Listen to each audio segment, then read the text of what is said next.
वरुण कुमार आपका हार्दिक अभिनंदन करता हूँ। ये तो हम सबको पता चल गया ही कि खाने के अंदर तकरीबन जहर कितनी हद तक पहुँच चुका है। दिन रात सुबह से शाम तक हम खुद भी जहर खाने के लिए और बच्चों को भी थाली में जहर परोसने के लिए मजबूर हो गए।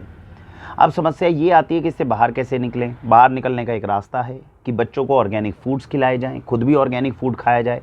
केवल वही अन्न घर के अंदर उपयोग में लेकर आया जाए जिसको उगाने में यूरिया, केमिकल, पेस्टिसाइड का कोई भी उपयोग ना किया गया हो, प्रिजर्वेटिव केमिकल्स ना डले हों। आज से 70-80 साल पहले जो हमारे पूर्वज खाना खाते थे वैसा ही भोजन अगर हम खाना शुरू कर दें तो आने वाली विपत्ति से हम बच सकते हैं। दिन प्रतिदिन हमारे लिए बीमारियां बढ़ती जा रही हैं, कैंसर भी बढ़ता जा रहा है, गंदे नाले की सब्जियां हम खाने के लिए मजबूर हो रहे हैं, जानबूझकर देखते भालते हम ये सारा जहर कंज्यूम करने के लिए मजबूर हो रहे हैं। अब बात निकलती है कि इससे बचने के उपाय के लिए ऑर्गेनिक फूड्स हमें खाना चाहिए, इससे तो हम सहमत हैं। समस्या रह गई दो कि जिससे हम ऑर्गेनिक फूड ले रहे हैं ये कैसे विश्वास हो कि वो व्यक्ति ओरिजिनल दे रहा है कि नहीं दे रहा है। ईश्वर के आशीर्वाद से कोई ब्रांड अगर आपके जैसा है, जैसे आपको वाक्षी पे भरोसा है, अगर हम ये कर भी लेते हैं तब भी एक समस्या फिर रह जाती है, वो ये कि ऑर्गेनिक फूड्स महंगे हैं। तो ऑर्गेनिक फूड अगर महंगा है तो उन लोगों का क्या जिनका सैलरी स्ट्रक्चर 50,000 से 60,000 से ऊपर की अगर हमारी सैलरी है तो ऑर्गेनिक फूड्स को हमें जो परचेज करने की और ऑर्गेनिक फूड्स को कंज्यूम करने की हमें कोशिश करनी चाहिए। लेकिन जिन लोगों की आय, जो मंथली आय है वो इससे कम है, उन लोगों के लिए ऑर्गेनिक फूड्स को कंज्यूम करना और भी मुश्किल हो जाता है। तो आज की इस वीडियो में हम समझेंगे कि स्टेप कैसे रहना चाहिए। निरोग्यता अगर हम प्राप्त करना चाहते हैं तो समझदारी से कैसे ऑर्गेनिक फूड्स को अपने शरीर में कंज्यूम करें, अपने घर में लेकर आएं ताकि बजट भी खराब ना हो और बच्चों को निरोग्यता हम प्रदान कर सकें।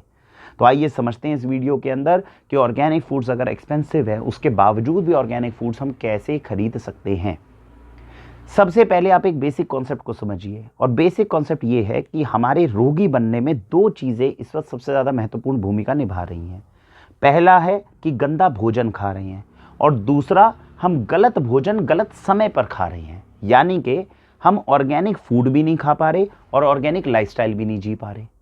तो सबसे पहले एक बेसिक कॉन्सेप्ट को समझिए, ऑर्गेनिक फूड खरीदने के लिए हमें पैसा चाहिए, ऑर्गेनिक लाइफस्टाइल अपनाने के लिए हमें पैसा नहीं चाहिए।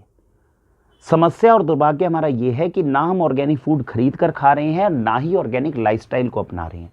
तो अगर आपको कभी भी लगे कि ऑर्गेनिक फूड महंगा हो गया है, मैं अफोर्ड नहीं कर पा रहा, तो याद रखिएगा ऑर्गेनिक लाइफस्टाइल के अंदर कोई पैसा नहीं लगता, उसको आप अडॉप्ट जरूर कर लीजिए।